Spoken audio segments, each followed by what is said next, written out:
Okay, good morning and welcome to Arts to Tryon Studio. I'm Ellie Tryon and your artist host for this session. Before you can see I've been working on another relative. This is my grandfather that I had never met. Um, his name is John Joseph Henley, and what I'm doing is working from a black and white photograph that was probably taken when he was in his early 30s, looks like, thereabout. Um, what I will be doing on Wednesday, what I had done was I had basically done him in a monotone painting of umber, and now I will be adding the color to uh, Joe. That's what he was known as, Joe, not John. From what I might been that his father's name was Joe, so he would have John Joseph, and so he went by Joe. Um, this here will be where I start adding color to this. The first thing I will be adding is the undercolor. Um, I'm basing a lot of the flesh tones, I might be wrong, but I'm probably closer to right than wrong, is based off my own complexion.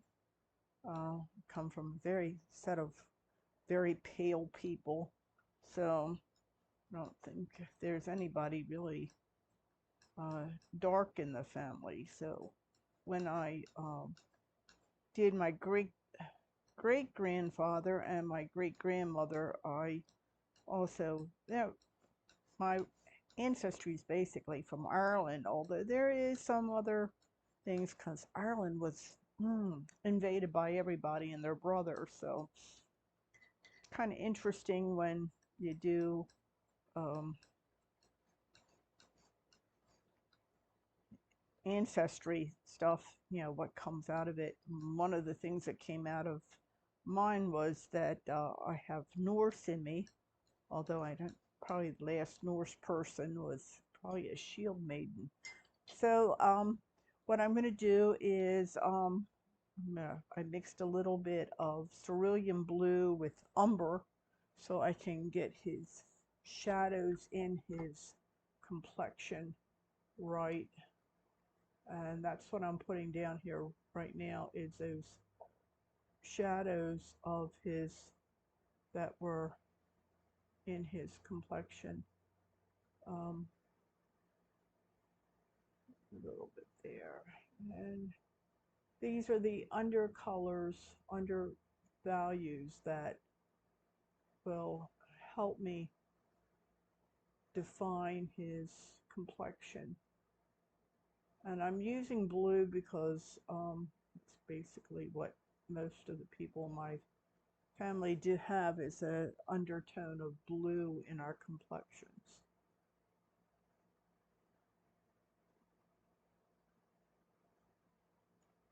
And think about your own complexion. If you were doing yourself, what would be your complexion tone be? Um,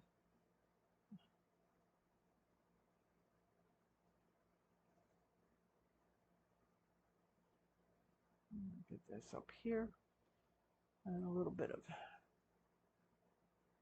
and I'm going to put this down thinly at first because this is important part of getting it correct, um, those undertones correct.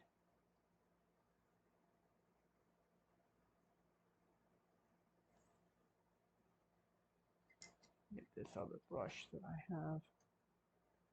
This is going to help me get this moved out more very thinly,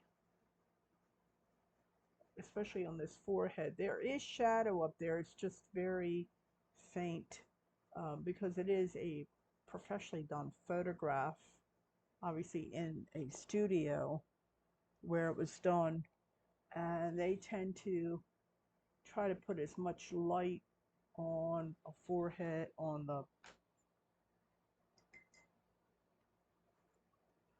as they can, so that the tonal values are not quite as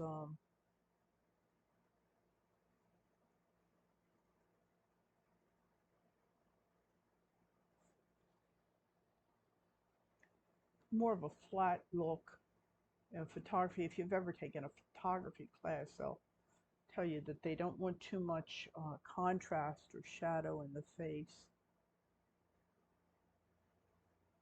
But for the artist, we like that. We like the contrast. We like a lot of shadow and light being used. And that's why I'm adding a little bit right on the edge here, right on this edge. It's very pale. And when I add the flesh tones to that, that will help.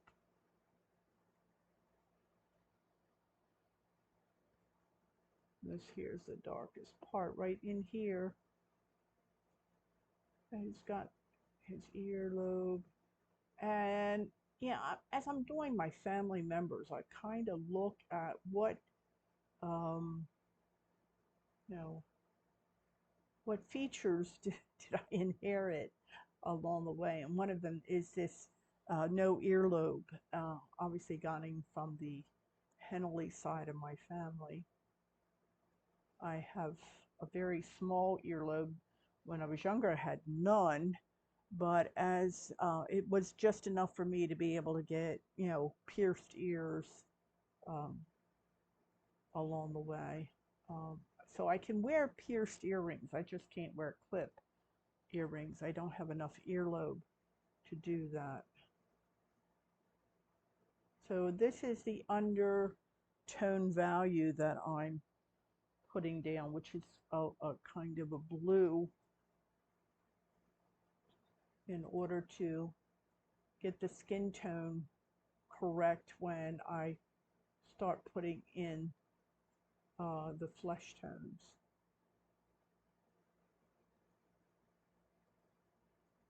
It's important to understand that. If you're coming on and you're watching, please say hi and let me know where you're watching me from. And if you do artwork, let me know that. I would love to hear from other artists that are popping in. Let me tell you where I'm doing this from. At least that way it'll give you an idea. I am in the mid-Atlantic area of the United States. I'm in the state of Maryland, and I've been painting since I was about 14 years old. And that was, a paint set gift given to me by my great-grandmother and my father. Right now I'm trying to locate a really good photograph of my father. He was a jockey, and I thought this would be interesting for me to paint him also. He was a very little man. He was not very tall at all, compared to some of my mother's side of the family. A lot of much taller people over there on my mother's side, which was probably a good thing for my brother. Otherwise, all the females in the family tend to be on the short side. And my mother tended to like short men for whatever reason there was.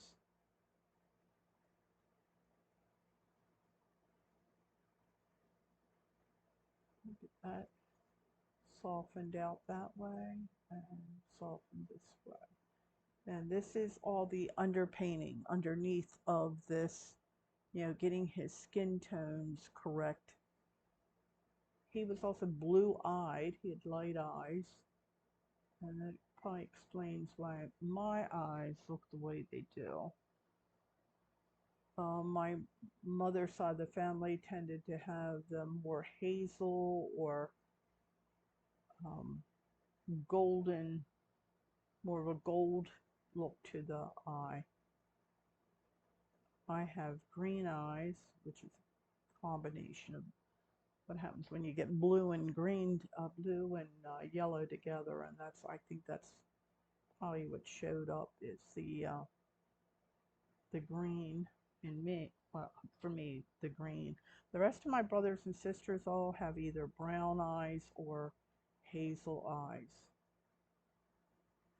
There we go. But old Joe here had, from what I gather from my grandmother, he had these beautiful blue eyes that attracted her attention. Of course, like I said, I never met him. Um, Although I have met my Uncle Joe, that was my mother's brother, and this was my grandmother's first marriage. Yeah, she had quite a few marriages along the way.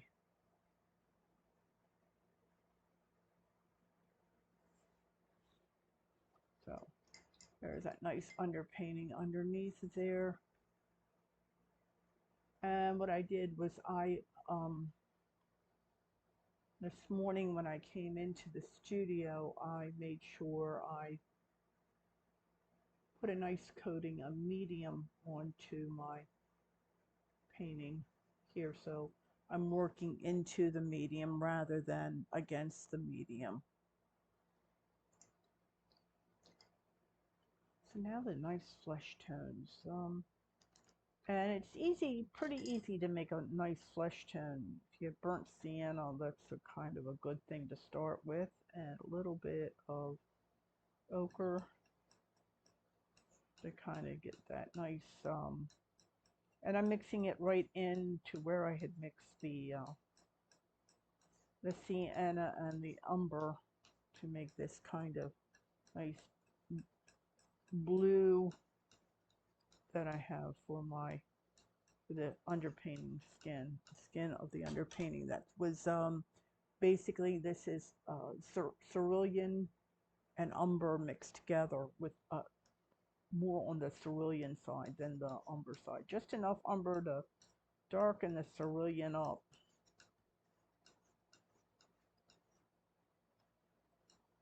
Now I'm going to go grab a little bit of my CAD red, get that nice, but it's a little redder in there.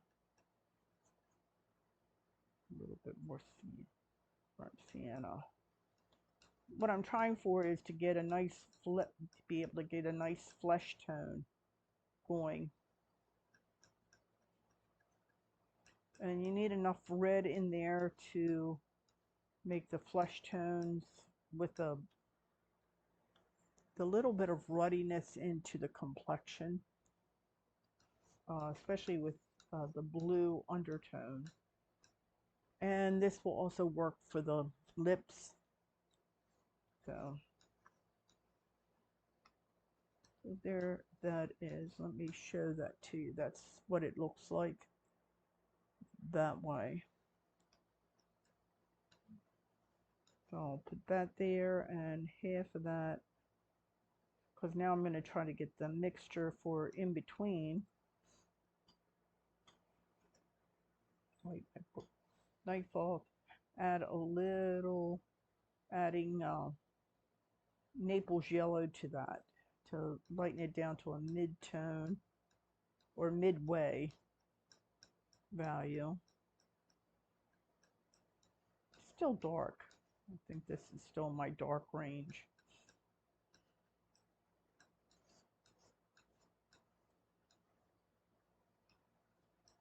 And I do like that. I'm going to do that. That's probably closer to his lips. Let me show you that. That's probably the top lip right there.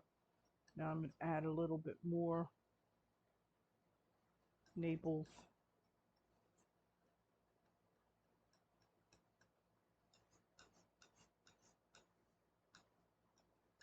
I was talking to my students. I teach on Wednesdays and Fridays, and I also have a class here on uh, Tuesday mornings with a couple ladies, and I talk about mixing paint and how you, um, when you're doing color theory, they have you do a whole series of like 10 or more value scale and chroma scale.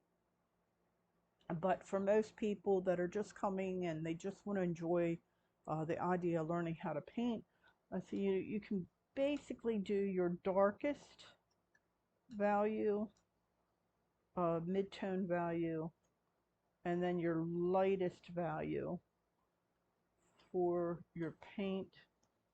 And this way you can get that,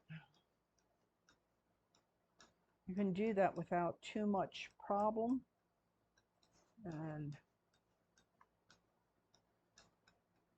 I said that way you don't lose the value scale that you've worked so hard on getting into your painting if you create these right away into your, and that you have them on there. And basically if you do 2, 3, or 4 of your value scale, you can actually work back and forth between there and get 1, 2, 3, 4, 5, 6, 7, and even add a little bit more white to get yourself 8 values in there. I'll turn this around so you can, I'll actually pick up my palette so you can see what I did here. And I'm doing my flesh tone. I mixed my flesh tones up, so this is pick my palette up so you can see what I did here.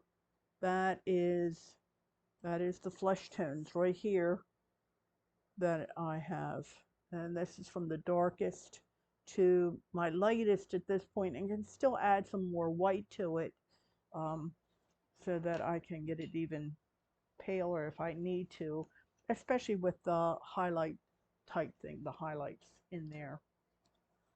So I'll start with the darkest, and it will go over top of here into where it is the darkest on his skin, and this is going right where I had the blue, and it will darken that up even a little bit more in there.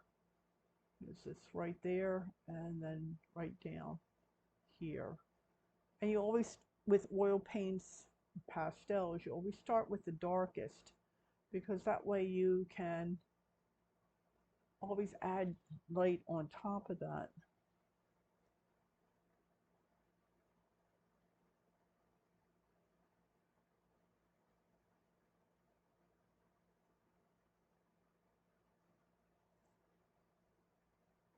And it's easier to do that with oil paints, to do it that way, than to try to make something darker later on.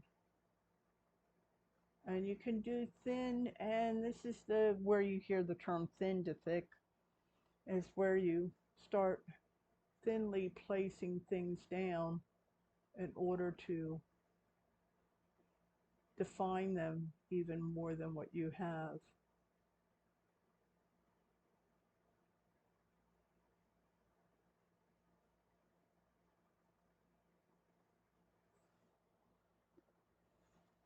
Now I can go to the next one down,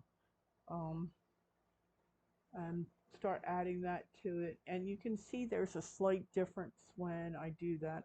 Actually, I'm going to go down one more, because it does seem to be a little bit of a, wipe some of this off. And you can see that there is a slight difference in the skin value or tonal values. A lot of people forget that there is, even when you're doing, he's got here where he's got a kind of close shave there to his,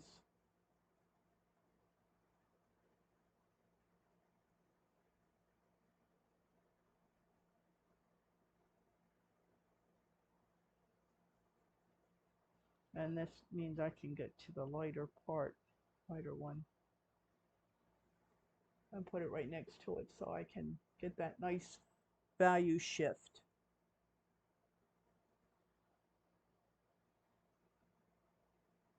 If we understand value and we can make those shifts work easier for us, and you only blend along the edge so that you can keep each of your colors really nice and the tonal value correct.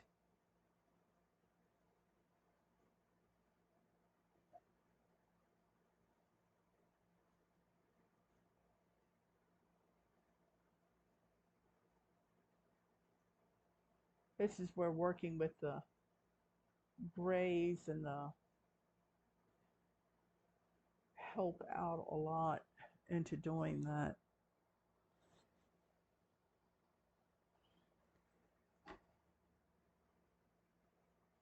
And yeah, you can work on up into the hairline because the hairline itself should be very smooth transitional area.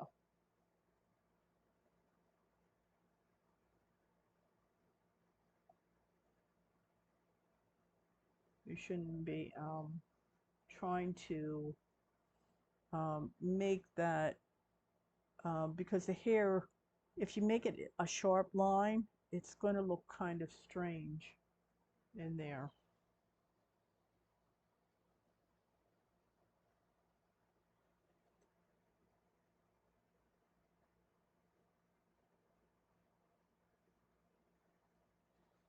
This is where I'm going through and grabbing a little bit of my Naples yellow in here, adding that to that little bit of white so I can get a really nice bright light here on his right here and right here.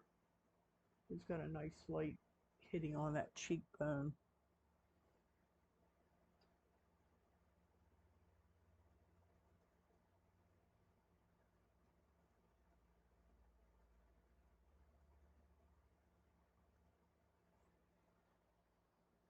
Go back to my darkest thing, darkest flesh tone, and that's down in here a little bit. Yeah, I rinse my brushes off in between so I can get this value that I want. And yes, I'm letting the blue kind of come through. This is dark down in here.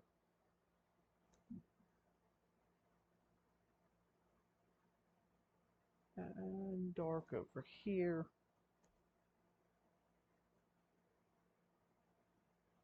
Where the collar is meeting, then we can go to that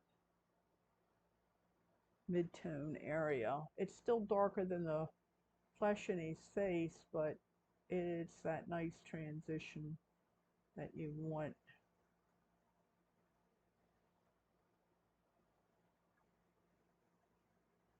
Little light area right here, but not as light as the top of his face. And there's this reflected light from the shirt right here. If you notice, it's very light right there. And that's a reflected light right there on underneath his chin.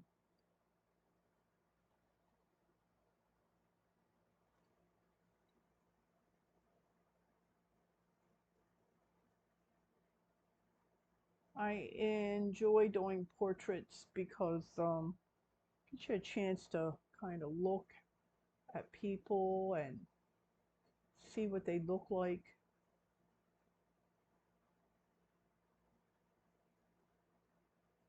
What does it tell you about them? And you can pick up on certain expressions and things like that that you might not normally even understand, but they are there. And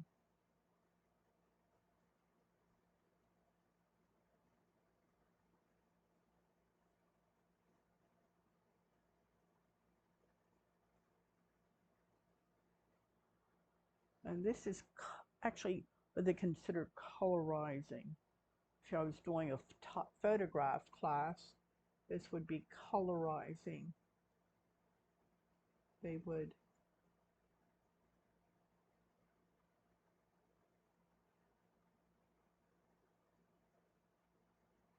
but I'm actually just making this into a color, putting the flesh tones as I understand them in my family line. And I'm doing the family because, well, basically I understand you understand your own family probably better than anyone.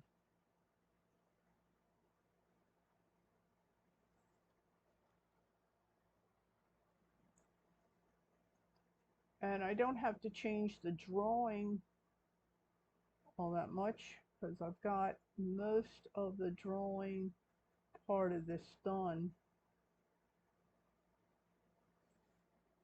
And if you notice, I keep this very soft here. I don't try to make it a hard line. It might look like it's hard, but it really is blended into that background type thing. I want to keep this area soft and working into the, so it makes a nice turn of the flesh of that face back in there. Let me try to get this here. And this is the light part of his.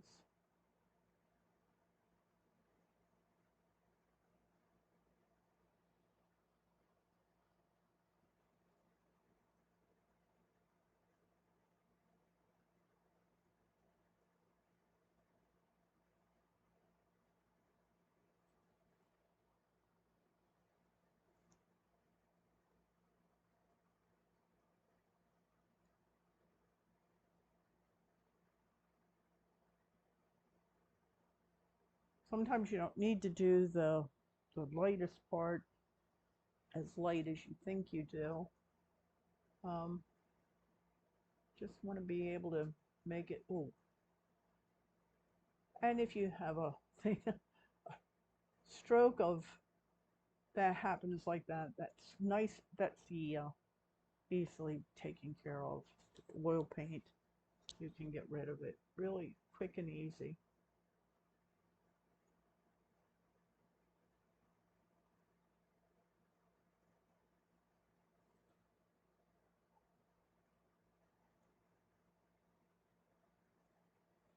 Yep, that's that, getting rid of that hard line there.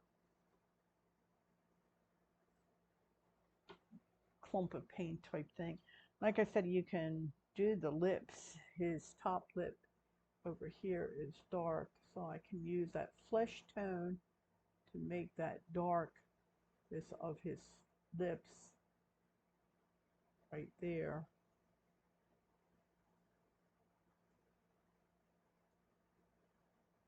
Bring that around, get to the next one down over.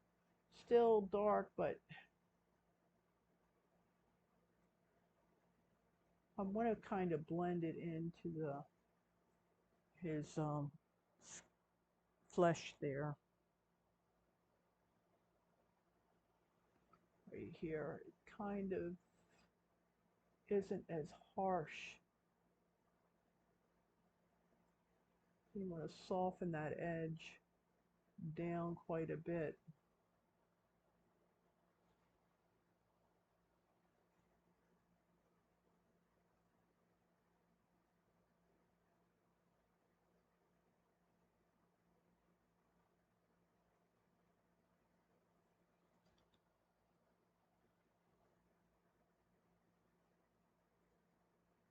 Bottom lip is almost the same as the lightest of his flesh tones, but we're working on that. He was considered quite a good-looking man at his time. From what I remember my grandmother saying was that what attracted you to him was the fact that he was really good-looking. Or at least in her eyes he was. And I can see that he is, would be considered a good looking man in his time period. So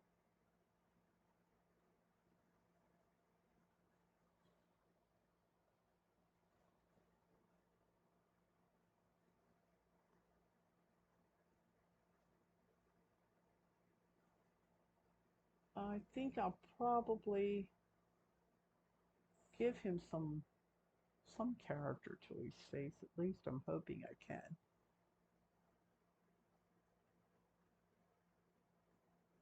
Let's see, this is actually in between here. This is where you mix one value into the next value down to kind of come up with another value. I'm not gonna blend in here because of these ears.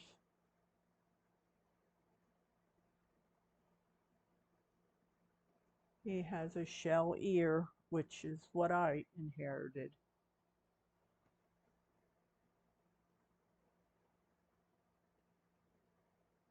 Like I said, it's amazing what you learn about your relatives when you start painting them.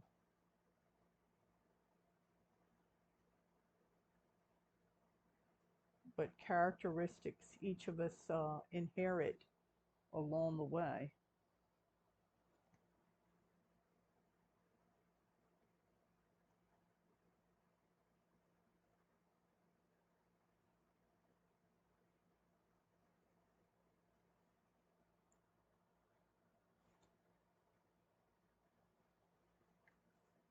So it's really pretty obvious that we do. Each of us inherit something from each of our relatives, even relatives that we've never met.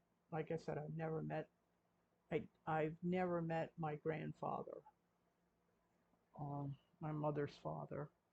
I never met my father's parents either, so they both had passed on before I was born.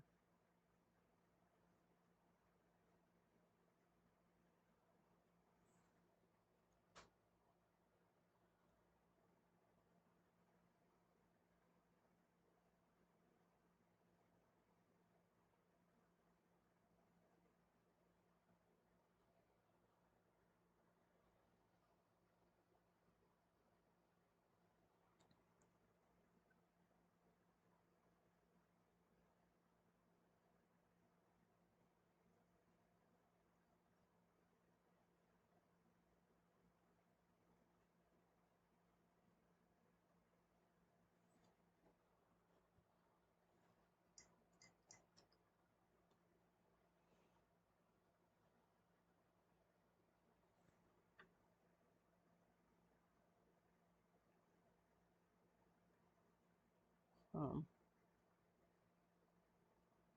One of the things I like about doing this on Twitch is that I can turn around and I can look at the monitor and I can see what you're seeing, and sometimes what you're seeing is very different than what is showing up on here. This is much pinkier than what's showing up on the screen that you're looking at. It's amazing how different that looks.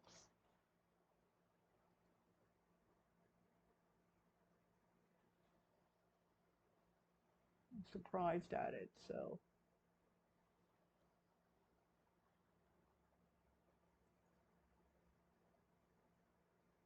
what's nice about when you're doing oil painting is that you can give a little bit more uh, character to everything that you're doing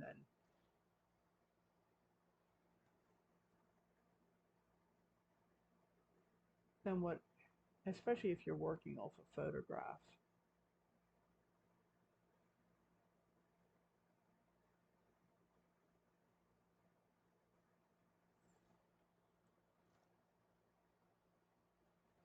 Which I'm doing at this point in time. And I do want that blue to kind of come through. If I'm looking at my own flesh here, and trying to figure out what old Joe looks like, complexion wise.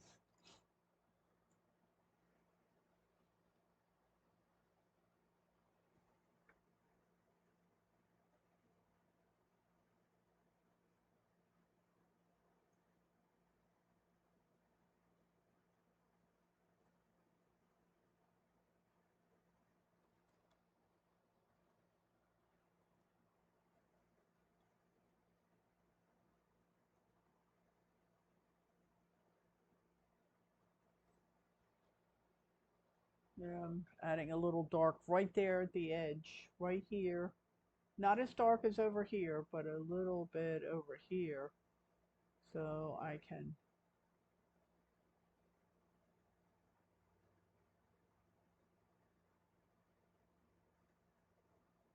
that transitional change.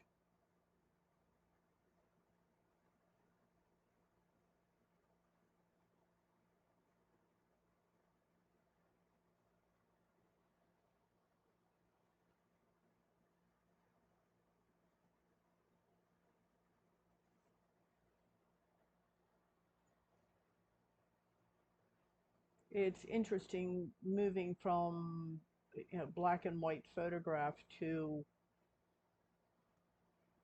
trying to get it to look like a color, the like you're looking at an actual.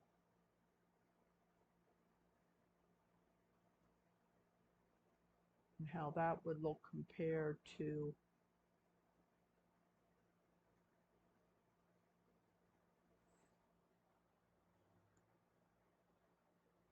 Yeah, that's not too bad. Um,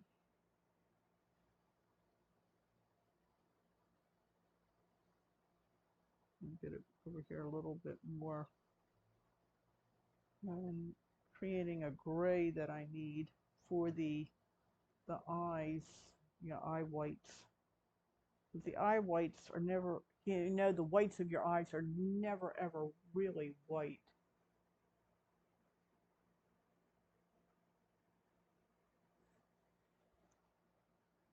They're much,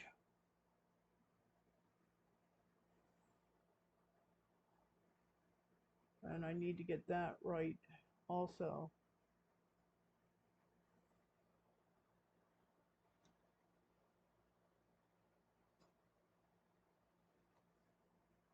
The shadow of that eye in there before I put the iris in there. By the way, he had, from what my grandmother told me, is that my grandfather had coal black hair. Let's see if I can get that. Where that shadow is on that lip over here. And then it's lighter on the other side. But the transition is very, very subtle.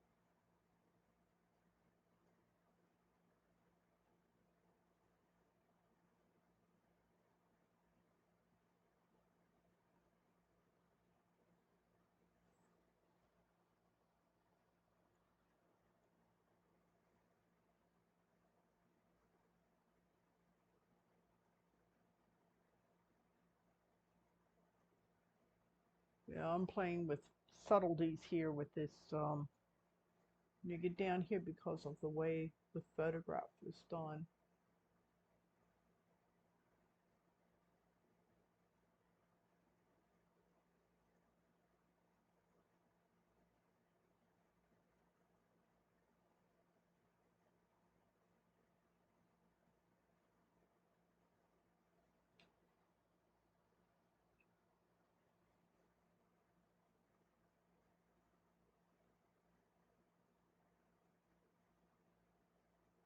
And again, when you get to the lips, it's got to be a nice little transition thing so you're not overdoing it.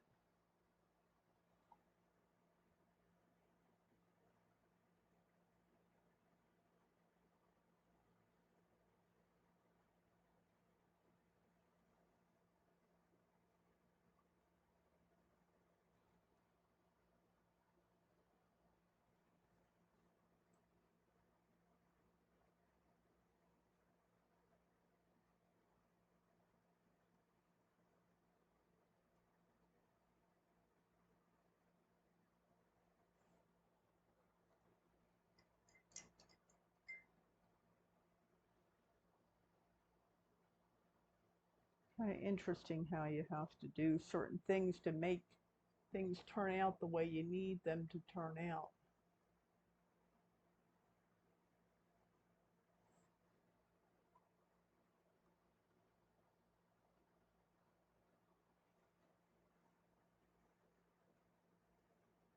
Dark a little in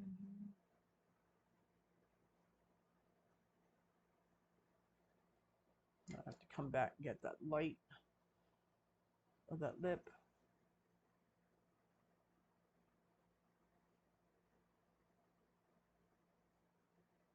Softness of that lip. Yep, there we go.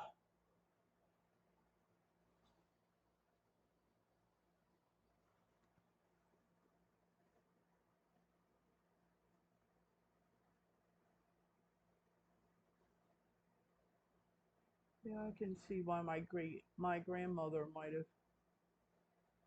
thought of him as being very good looking.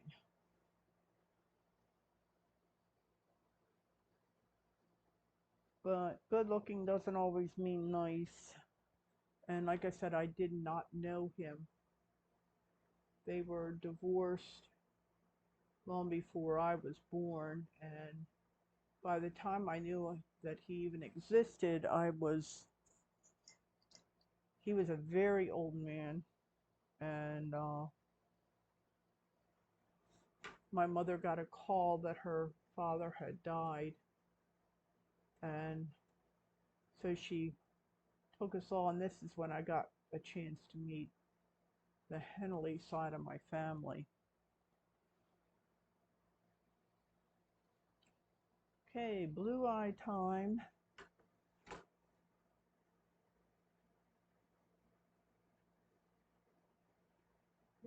Blue over here. I'm using a cerulean blue because I can lighten that up later. I'm just trying to get the iris in the right place and to show up that shade of blue, which is a light blue from what I gather his eyes are. He also has that rim around the eye that I can see.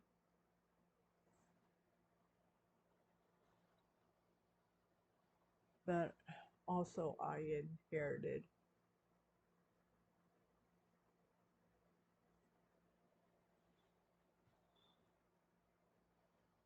So here's where this black comes in, right there, pupil of the eye.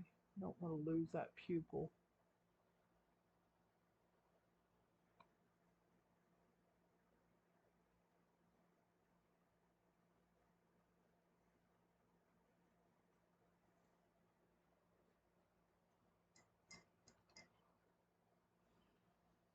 And I'm going to use this dark that I created to make its shadow so that I can, use that in the eye.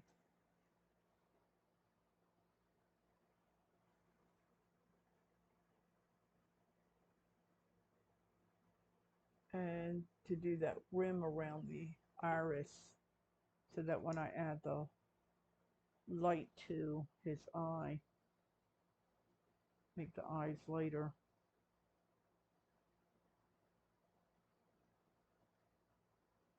Where the light is coming through, which is right here.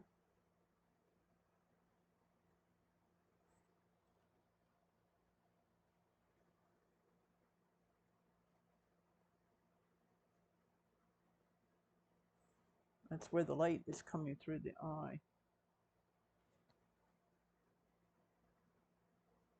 Just like glass, it comes through the eye.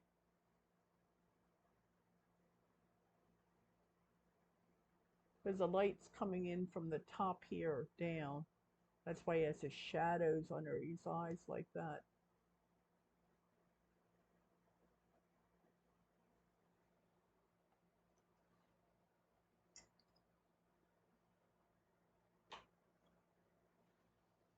Then I can go with the white to get that glint in the eye.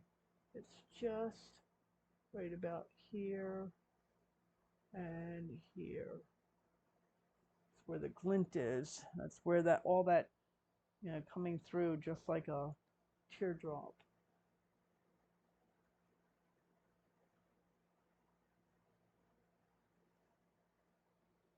Thing.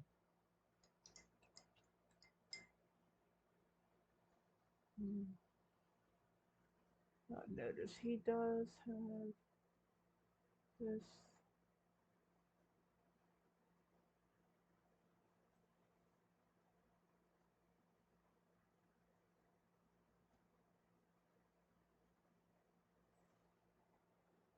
I'm going to try to make him as accurate as I can.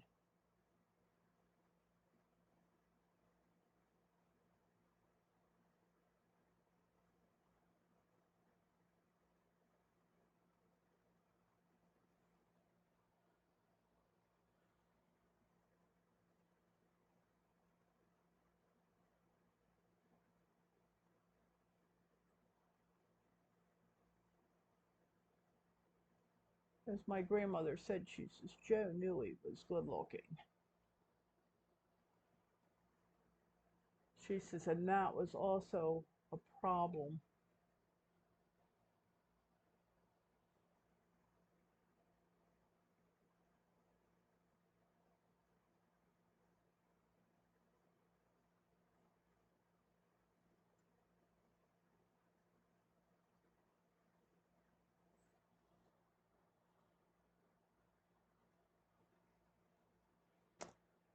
I got to guess at the color of that tie.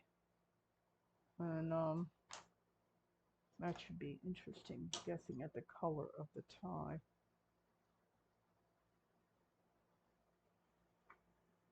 Hair. And how I do the hair is the fact that I mix ultramarine blue and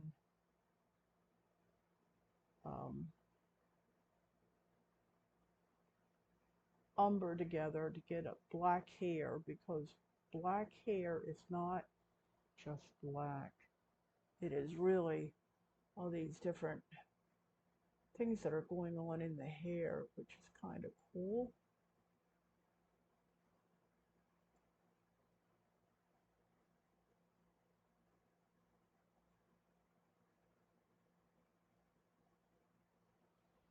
Let me get some purple light.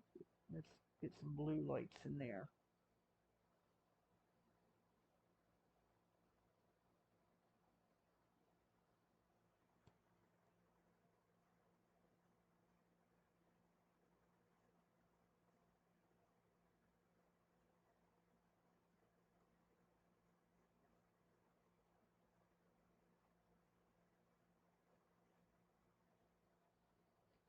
Interesting that while I got the no eye, no earlobe, and the light eyes, my sister got the dark hair, because my mother's hair was neither dark nor light. It was kind of just a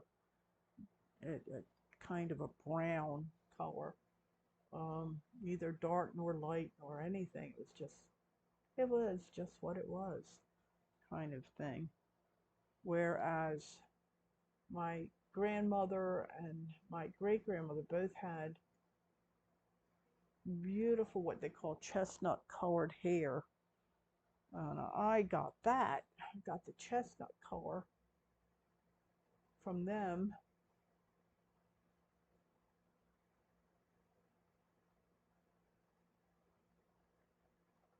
And my sister got the very dark hair. Well, my father also had very dark hair, which probably kind of picked that all up again.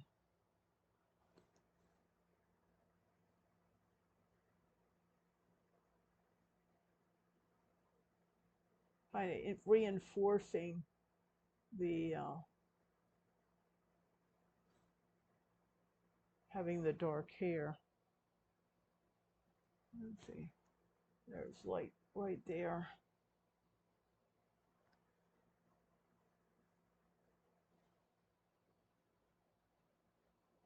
This is taking blue and literally putting the highlights in the hair.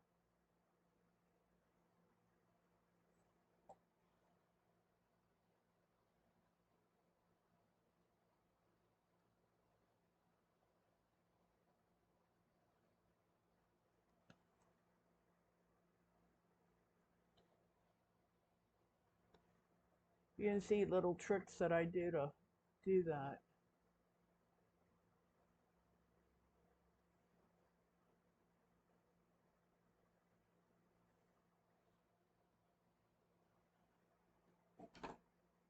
He's got a highlight right there. You just go, he's got a highlights right there.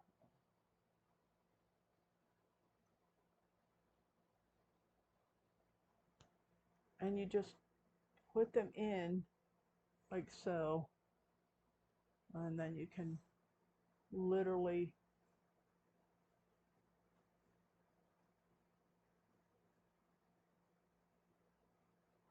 just use your brush to kind of create the strokes of the hair.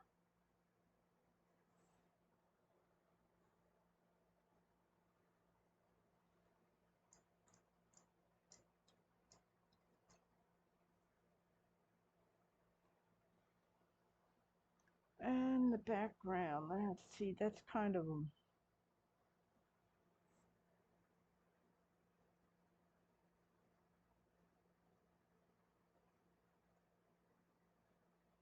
a gray that's going on there. Just a regular, I'm just going to use a regular kind of gray it out and just make it lighter than his hair.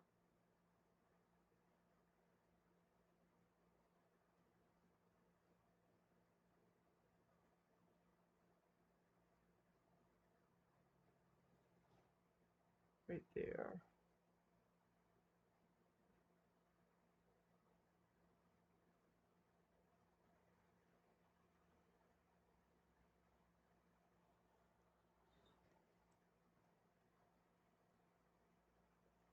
I'm going to leave this lighter up in here and darker when I get down to the bottom. Because basically what I want to do is try to make this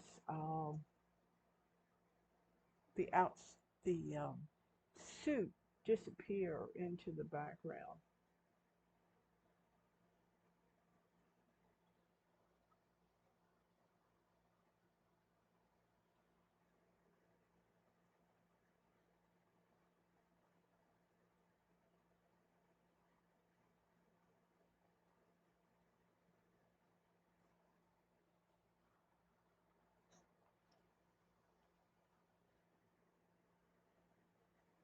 This is using the yep.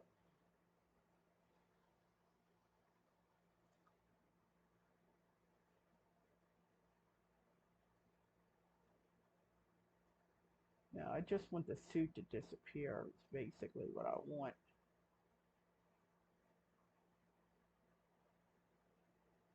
And using different brush strokes kind of tends to do that a little bit for me. And I think I'm going to do the same thing on this other side here, but not quite as, just right about here so that you see the back of his head a little bit.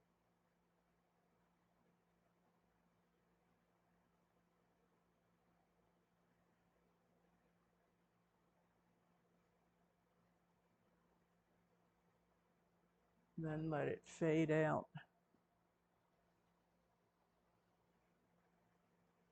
into dark on this back here. Yep.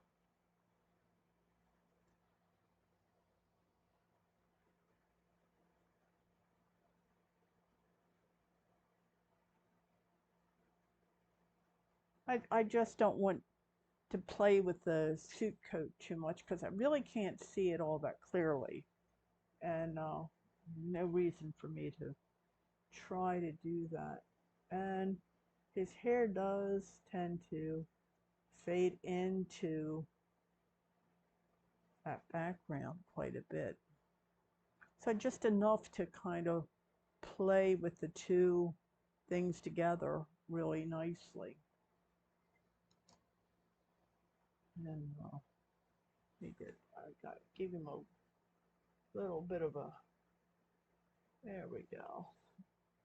This, just by doing this, I'm just blending everything into the hairline. So the hairline doesn't look like it's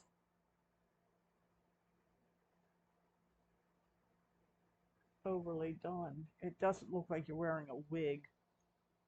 I've seen people who've done portraits and the looks like everybody's wearing a wig, and you don't want that to happen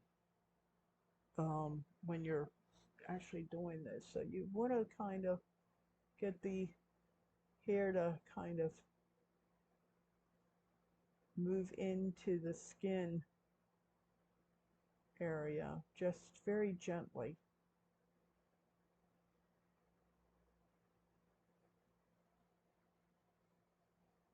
Gives it a transition to the hair, and that the hair is into the scalp area. You just want to kind of soften, soften, soften, soften, soften, soften that.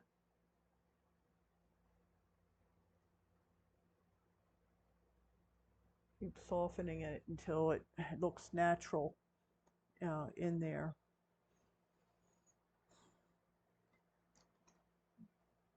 I'm almost done, which is amazing. Okay, there it is.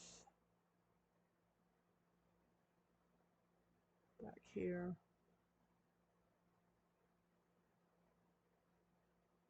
Transition from the neck to the back there. There we go. And now his shirt. And that's here.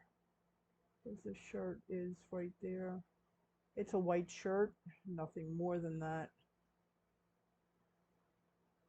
But you do want to show the transition of the values. Again, it's darker back here than it is.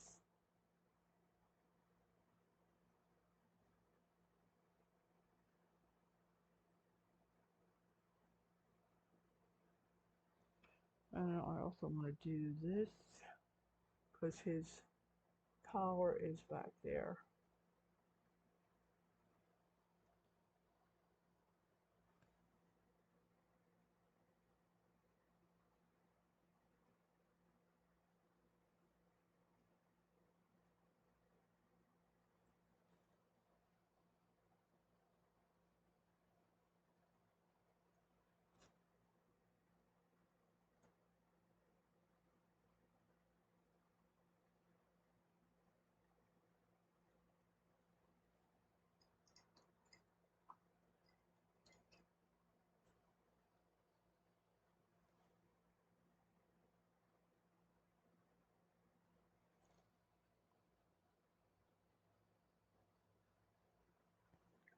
Transition to a lighter gray. Because this is a white shirt, I want to get it so that when it comes up front, it looks really white.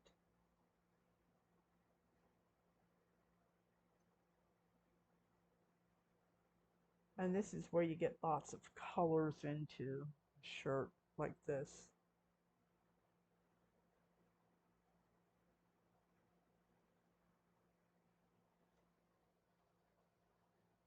And there's shadow under here where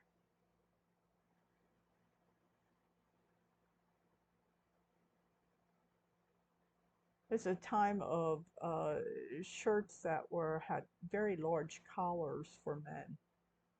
I think it's kind of unique looking in a sense, the way it looks.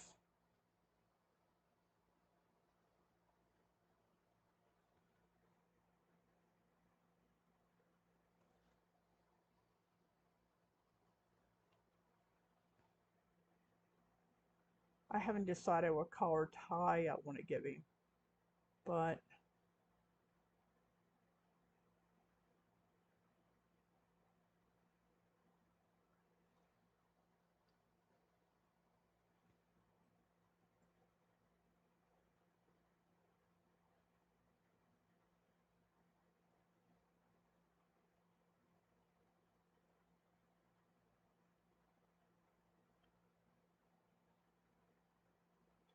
this again is where you put the darks in to help define everything, including over here where the collar comes down, here from the shirt, from back where the coat comes in, right here. It's all dark right along that edge. Use violet, I suppose, might make it. But I'm working from a black and white photograph, so I kind of want to keep it as dark as I possibly can. Okay. And I haven't decided yet on the, like I said, the color of the tie yet. I might make it a kind of a, let's see, what were popular colors of that time period. That's the thing. It's what was popular color for men's ties in 1915 or whatever. I think that's probably when this was done.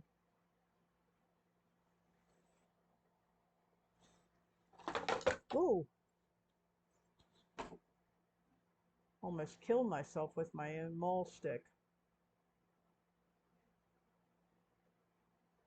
There we go. Oh, knocked him down. There we go.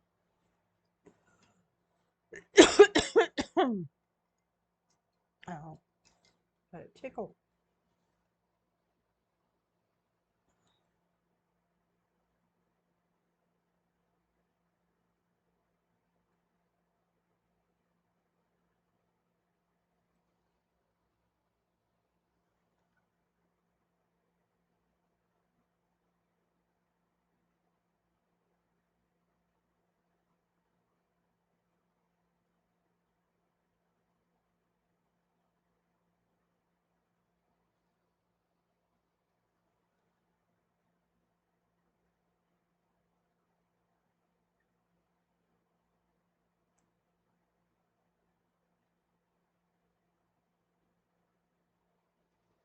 This is where I'm just getting right here on this collar.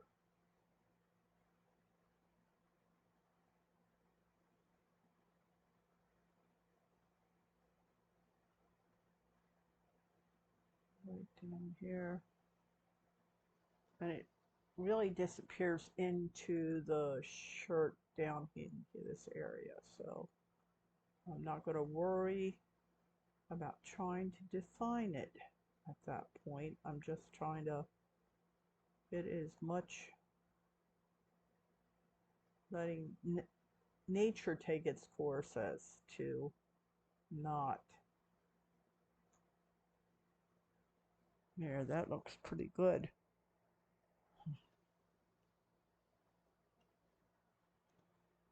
And then we have over here,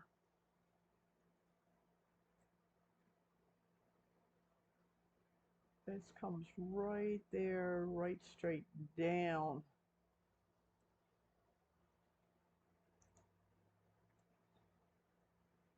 This could also be the 1920s.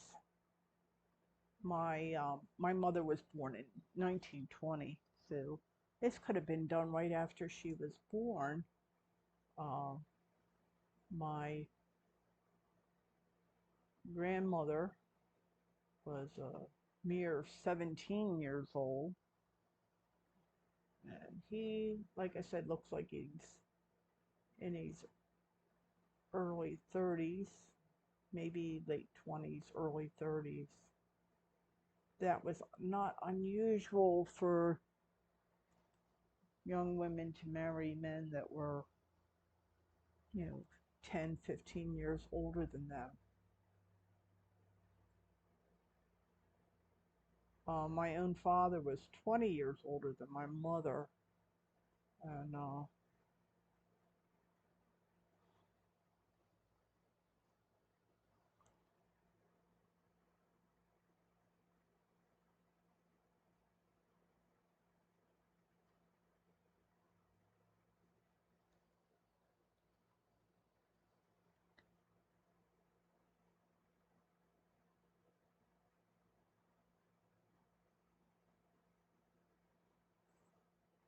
and a lot of marriages this time period were still kind of arranged type thing. Although this was not my grandmother's marriage to Joe is not arranged, I can tell you that. But my great grandmother was not happy with the fact that my grandmother was attracted to Joe Henley.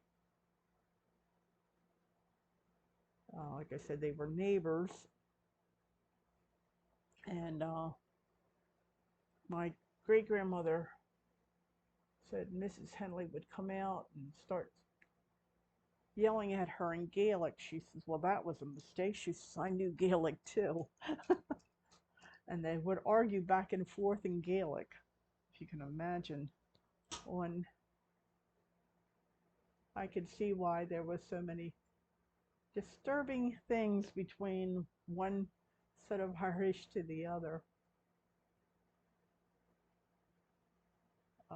My great grandmother was Norman Irish, and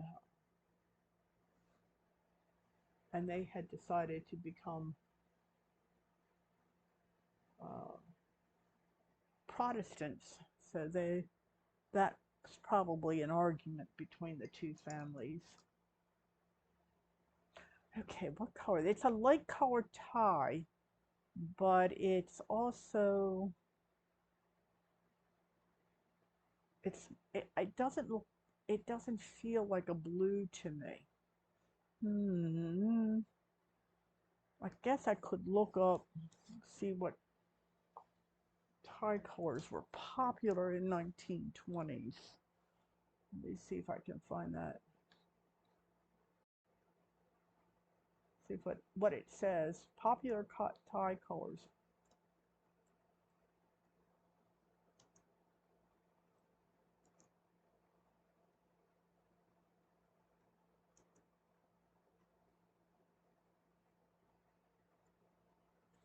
Hmm.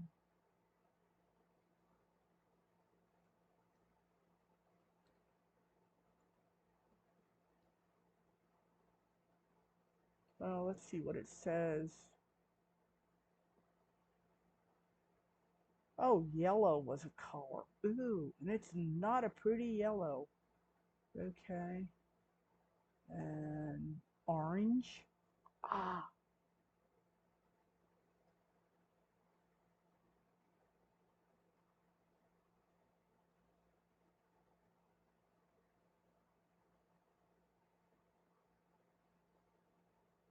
paisley ties were, oh, paisley ties. They're gotta be kidding.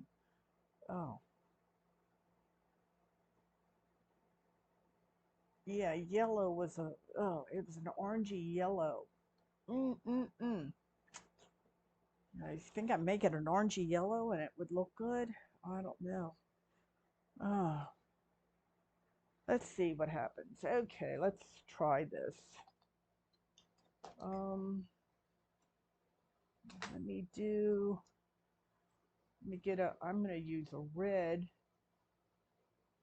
to get the shadows.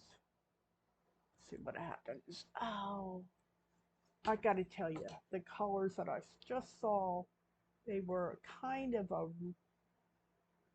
yellowy orange color. Not a pretty color, but I figure I can do something to make it look at least halfway attraction. And then there were paisley ties. Oh, lordy, lordy. But this does not look like it's paisley, which thank goodness for that. Oh,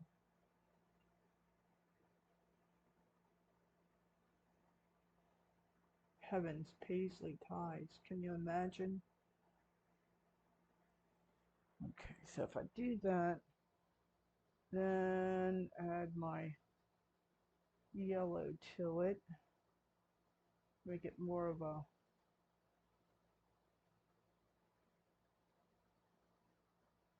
mustardy yellow. Let's see what happens here.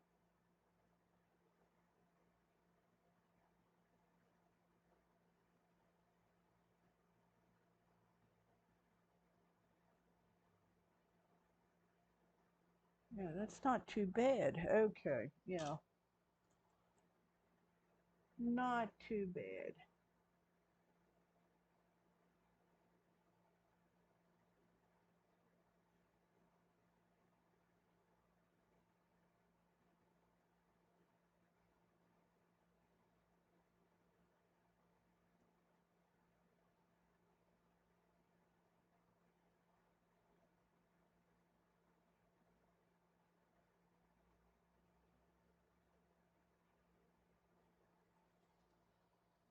This is a more of a mustardy color, which is not too bad, I don't think. But I gotta tell you, like maybe it's just the computer, but they were ugly looking ties.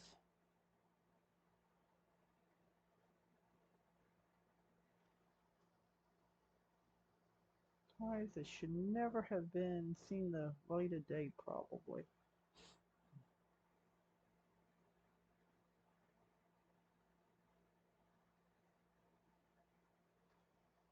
I'm gonna go more of a reddish violet for the shadows on this.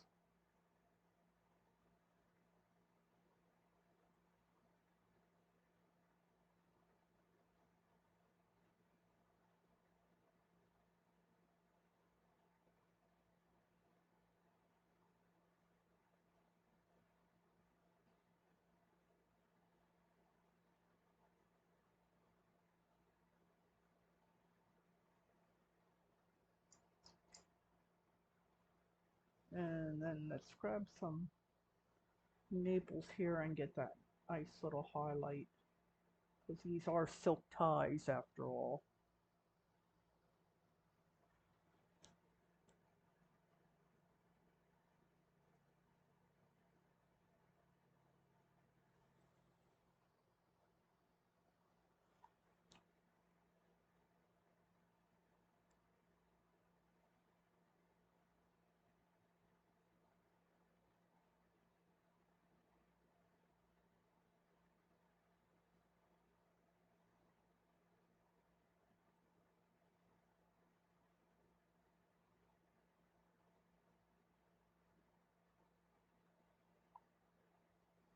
What do you think?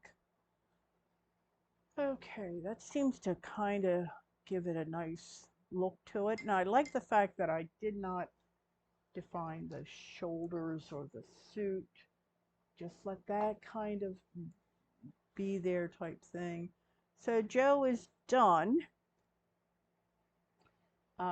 If you want to leave comments in the, you know, other section, I'd be, you know, open to hearing comments from you. And, oops, although that kind of works, because he does have that a little bit. There we go.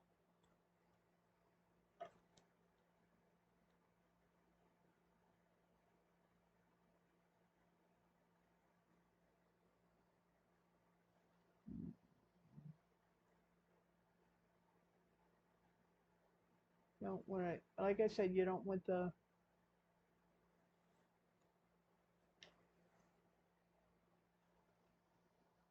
flesh to take on a look of its own and make him look like he's wearing a wig. Um, so, but I am going to put a highlight on his tip of his nose. I see that's right there. And there's a little bit of light right there. I think I'm going to do right there and right here. Right here on the cheeks, cheekbones. Little tiny things. And right here on the chin.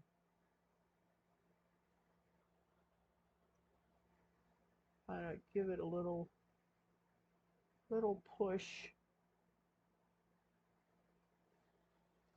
And I'm going to do the same thing on the forehead. Just a little light right here on the forehead. Here and right here.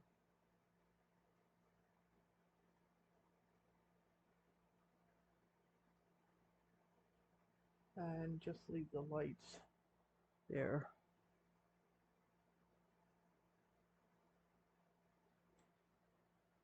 I think I like that. That worked out pretty good. Making Joe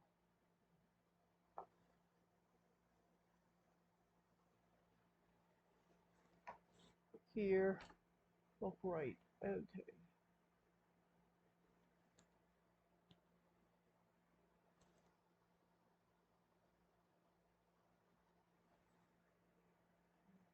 Looks like this came up more like that. I'm going to bring this in just a little bit more right here.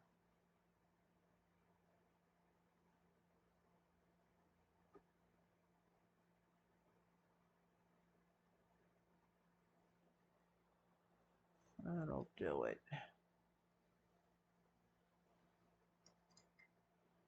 And I can see some of his hair right here. His hair's still dark and it's coming in here like this.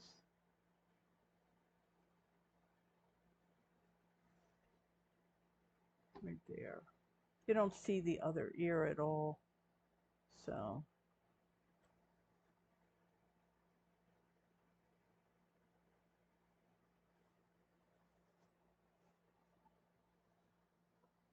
I think I made him distinguished enough looking. Probably.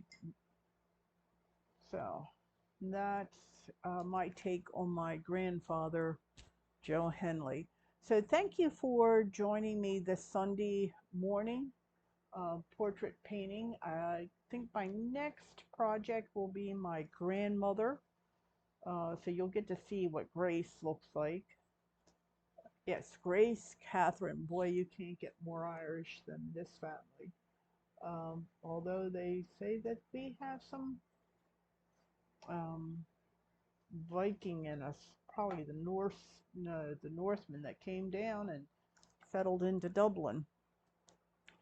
Okay, so talk to you all on Wednesday. I'll be back Wednesday, 7 p.m. Eastern Time.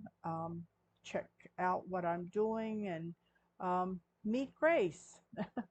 So get the chance to meet my whole family type thing. And I think I do like the yellow tie better than that I did. So it's kind of made it a little more interesting than just because it is a light tie, but I didn't want to make it blue, and it certainly didn't strike me as red tie, but but a nice mustard colored tie worked out pretty well.